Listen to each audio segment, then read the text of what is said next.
ठीक है, अब बात करते हैं।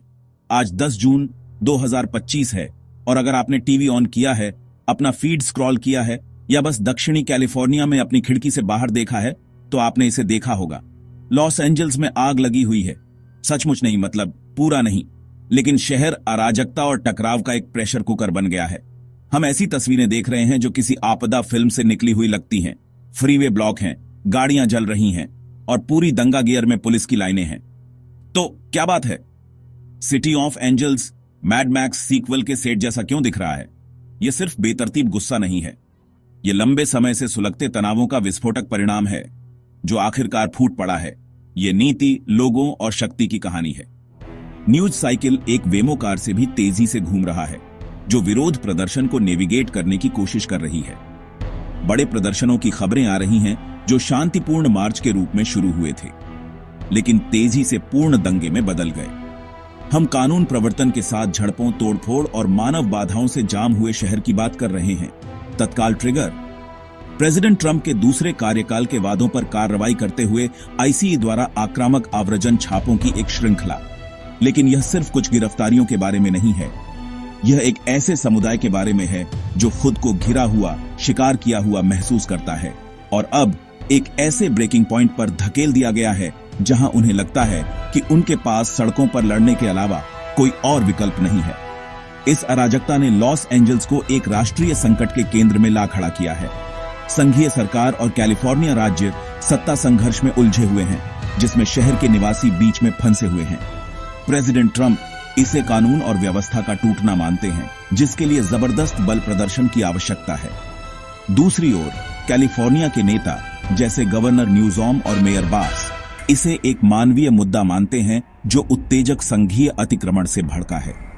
यह स्थिति आज अमेरिका में गहरे विभाजनों का प्रतीक बन गई है। एक ऐसा फ्लैश पॉइंट जहां आव्रजन पर बहस अब सिर्फ एक बहस नहीं है, यह एक सड़क लड़ाई है। तो जैसे जैसे हम इन दृश्यों को सामने आते देखते हैं, धुएं और चिल्लाहट से परे देखना महत्वपूर्ण है। हमें इस संघर्ष की परतों को समझने की जरूरत है। यह सिर्फ एक दंगा नहीं है, यह एक प्रतिक्रिया है। उन नीतियों की प्रतिक्रिया जो लोगों के एक विशिष्ट समूह को निशाना बनाती हैं, डर से भरे राजनीतिक माहौल की प्रतिक्रिया और इस भावना की प्रतिक्रिया कि परिवर्तन के कानूनी चैनल समाप्त हो गए हैं।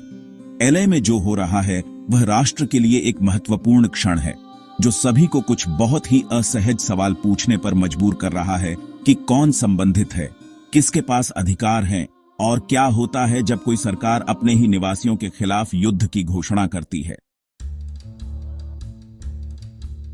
तो इन विरोध प्रदर्शनों में सबसे आगे कौन लोग हैं? अगर आप प्रशासन की सुनते हैं तो वे विद्रोही भीड़ हैं, लेकिन जब आप करीब से देखते हैं तो कहानी ज्यादा विशिष्ट है। इन प्रदर्शनों का मुख्य भाग ज्यादातर अनधिकृत अप्रवासियों से बना है, मुख्य रूप से मेक्सिको से, साथ ही उनके परिवार और कार्यकर्ताओं का एक नेटवर्क जो उनका समर्थन करते हैं। ये वे लोग हैं जो परछाइयों में रहते हैं, जो शहर को चलाने वाले काम करते हैं, लेकिन जो कानूनी अनिश्चितता की निरंतर स्थिति में रहते हैं। वे हालिया कार्रवाई के सीधे निशाने पर हैं और उनके लिए यह कोई राजनीतिक खेल नहीं है, यह अस्तित्व के बारे में है। उनका गुस्सा दो प्रमुख बातों से भड़का है। पहला, निर्वासन का बहुत वास्तविक और तत्काल खतरा। हालिया आईसी छापे सिर्फ बेतरतीब नहीं थे, वे ट्रंप के बड़े पैमाने पर निर्वासन करने के व्यापक अभियान वादे का हिस्सा थे। कल्पना कीजिए कि लगातार इस डर के साथ रहना कि किसी भी क्षण आपका परिवार टूट सकता है, कि आपके बच्चे जो अमेरिकी नागरिक हो सकते हैं स्कूल से घर आकर अपने माता पिता को गायब पा सकते हैं। यह कोई काल्पनिक बात नहीं है। लॉस एंजल्स में कई लोगों के लिए यह एक दैनिक आतंक है जो अब आक्रामक संघीय कार्रवाई में बदल गया है, एक समुदाय को डर से खुले विद्रोह में धकेल रहा है। दूसरा प्रमुख शिकायत आर्थिक है। प्रेसिडेंट ट्रंप ने प्रेषण पर 5% का नया कर प्रस्तावित किया है। वह पैसा जो अप्रवासी अपने परिवारों को अपने गृह देशों में भेजते हैं। कई लोगों के लिए यह सिर्फ एक अतिरिक्त शुल्क नहीं है, यह अपने प्रियजनों का समर्थन करने की उनकी क्षमता पर सीधा हमला है जो भोजन, दवा और शिक्षा के लिए उस आय पर निर्भर करते हैं। मेक्सिको की राष्ट्रपति क्लाउडिया शेनबाम ने भी इसमें हस्तक्षेप किया है। यह कसम खाई है कि मेक्सिको इस कर को बर्दाश्त नहीं करेगा और अमेरिका में अपने लोगों को अपने घर पैसे भेजने के अधिकार की रक्षा के लिए लामबंद करने की धमकी दी है। इस नीति ने एक व्यक्तिगत बलिदान को एक राजनीतिक युद्ध के मैदान में बदल दिया है।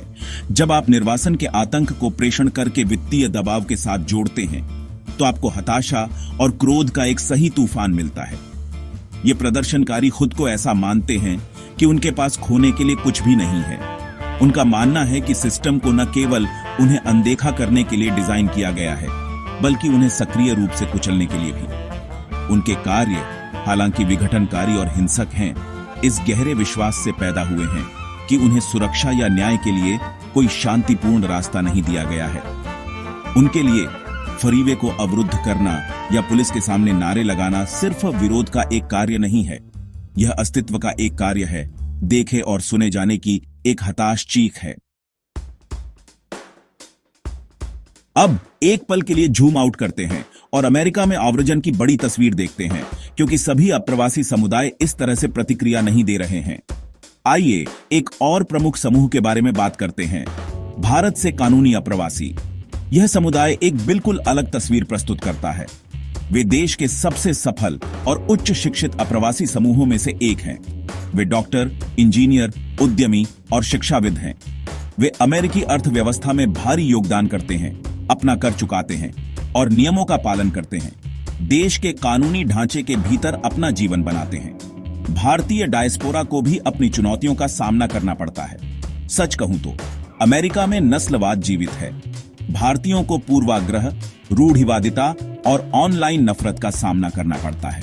वास्तव में कुछ हालिया सर्वेक्षणों में एक परेशान करने वाला रुझान दिखाया गया है, जहां कुछ अमेरिकी कानूनी भारतीयों की तुलना में अवैध मैक्सिकन को प्राथमिकता देते हैं।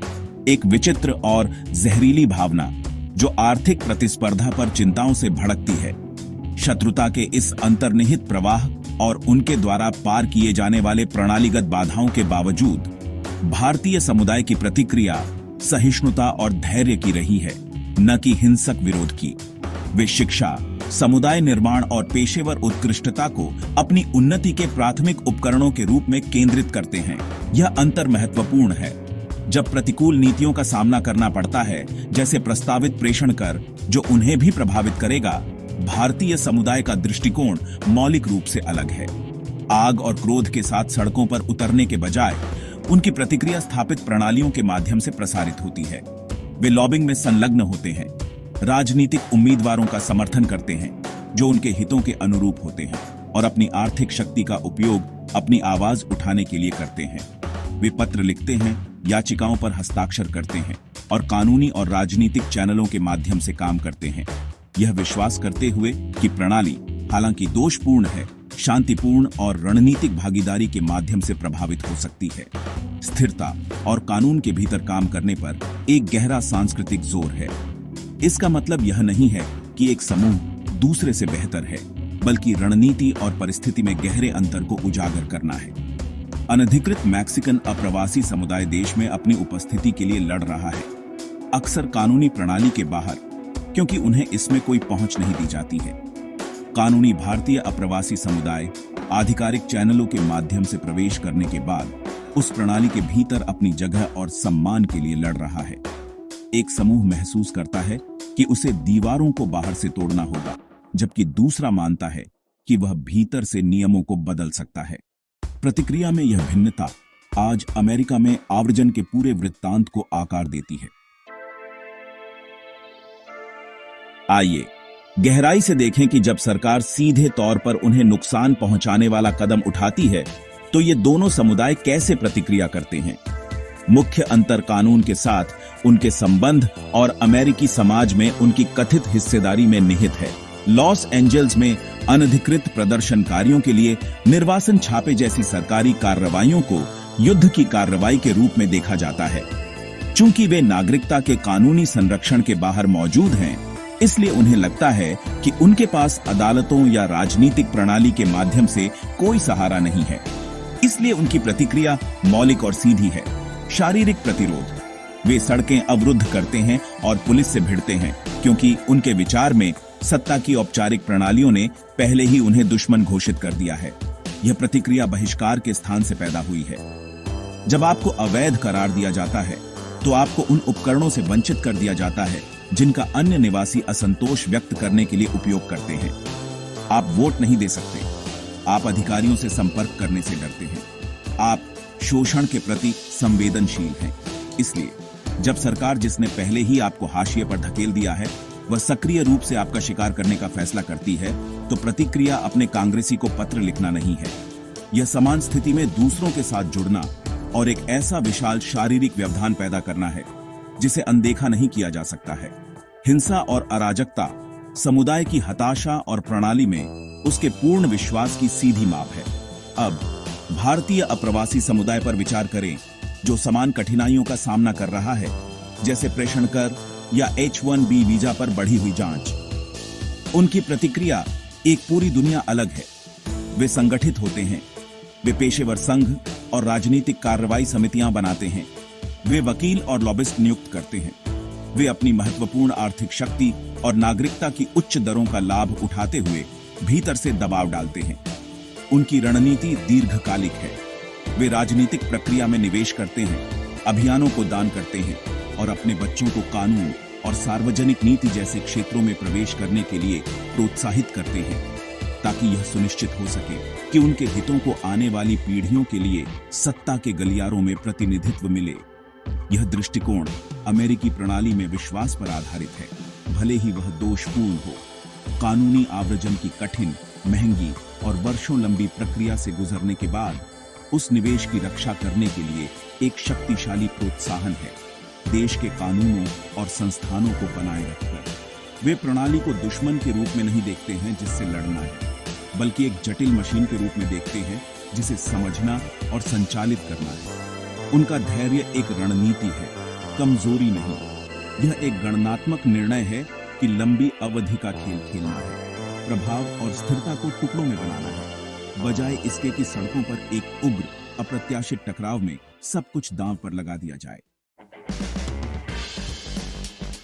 लॉस एंजल्स में बढ़ते अराजकता का सामना करते हुए प्रेसिडेंट ट्रंप की प्रतिक्रिया बिल्कुल वैसी ही रही है जैसी आप उम्मीद करेंगे, तेज, कठोर और बेबाक रूप से आक्रामक।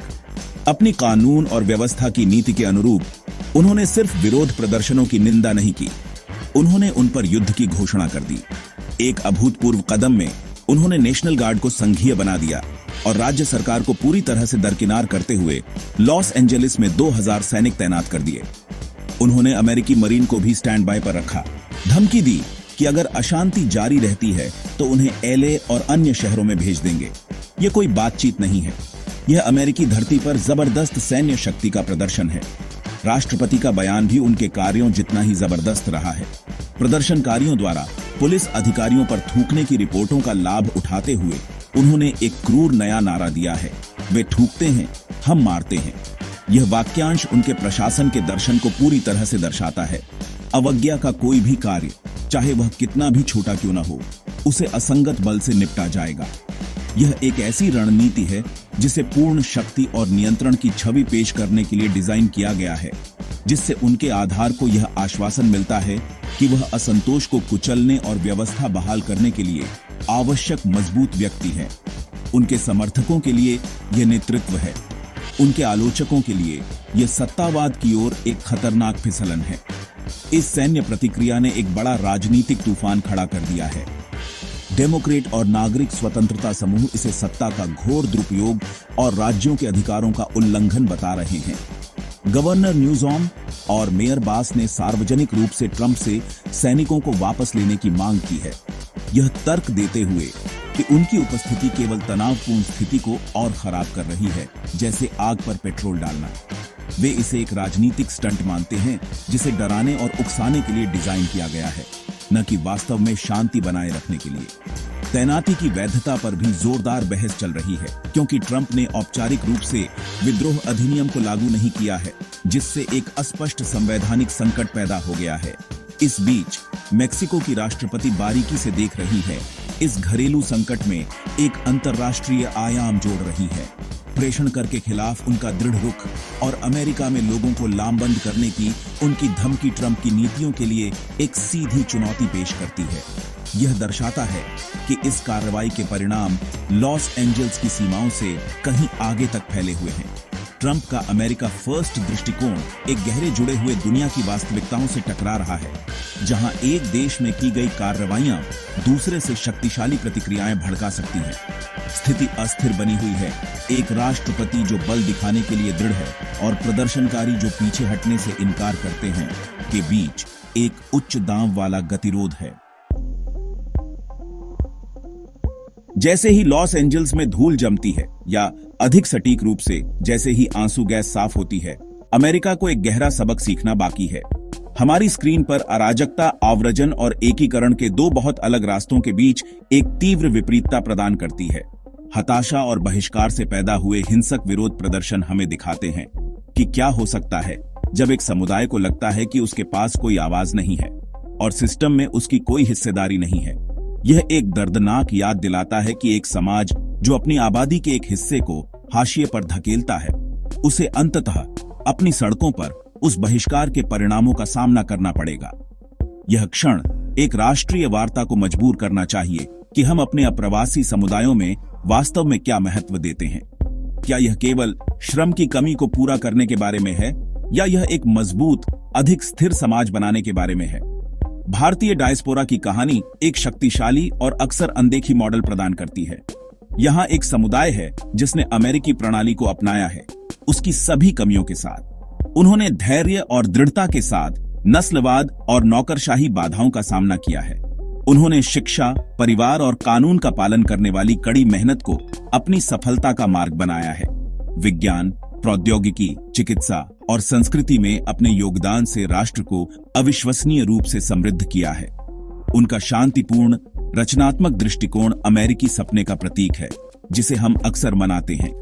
वे इस विचार का एक जीवित प्रमाण हैं कि आप इस देश में आ सकते हैं, नियमों का पालन कर सकते हैं और अपने बच्चों के लिए एक बेहतर जीवन बना सकते हैं, जबकि राष्ट्र के ताने बाने को मजबूत कर सकते हैं।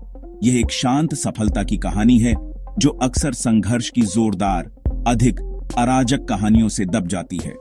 लेकिन शायद अब ऐसी उथल-पुथल के सामने अधिक अमेरिकी आव्रजन के इस शांतिपूर्ण, धैर्यवान और गहरे देशभक्तिपूर्ण रूप के इमेंस वैल्यू को समझना शुरू कर देंगे। अंततः लॉस एंजल्स की घटनाएं एक वेक अप कॉल हैं। वे अमेरिका को दर्पण में देखने और यह तय करने की चुनौती देती है कि वह किस तरह का राष्ट्र बनना चाहता है। क्या यह दीवारों, छापों और आंतरिक संघर्ष से परिभाषित राष्ट्र होगा, या यह एक ऐसा राष्ट्र होगा जो उन लोगों के शांत, स्थिर योगदान को पहचानता और पुरस्कृत करता है जो यहाँ कानूनी रूप से निर्माण करने, बनाने और शांतिपूर्वक अपने सपनों को पूरा करने के लिए आते हैं? इसका जवाब देश के भविष्य को आकार देगा, और भारतीय समुदाय के उदाहरण में हमें एक अधिक समृद्ध और सामंजस्यपूर्ण मार्ग की एक स्पष्ट और आकर्षक दृष्टि मिलती है।